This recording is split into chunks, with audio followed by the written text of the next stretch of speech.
सदर ट्रंप भी अपने मुंह से मान रहे हैं कि ईरानी कौम के पास हौसला भी है और हिम्मत भी है, बाकी सब कुछ हमने तबाह कर दिया है तो उनके पास उनका हौसला और हिम्मत बची है, ये सदर ट्रंप भी कह रहे हैं। उसके बाद सदर ट्रंप ने कहा कि मैं पासदाराने इनकलाब से अपील करता हूं कि वो अपने हथियार डाल दें, अगर आप ऐसा करते हैं तो मैं आपको मुकम्मल इस्तिस्ना दूंगा। जी हाँ, वही इस्तिस्ना जो आसिम मुनीर को मिला हुआ है।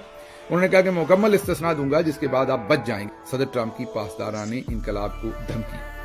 अच्छा, अब एक तरफ तो ये धमकी है और पूरा दिन वहां पर इतने बम मारे जाते हैं ईरान के अंदर कि उसको अब तो नॉर्मलाइज हो गया हमारी खबरों में भी, हम भी आपको सही जस्टिस नहीं कर पाते, बता नहीं पाते कि कितनी बमबारी हो रही है। ईरान लर्ज रहा है जितनी ज्यादा बमबारी हो रही है। लेकिन ये जरा फुटेज देखिए, ये जुमा के इज्तिमा की है। पूरे ईरान के तूलो अर्ज के अंदर इसी तरीके से जुमा के इज्तिमा हुए।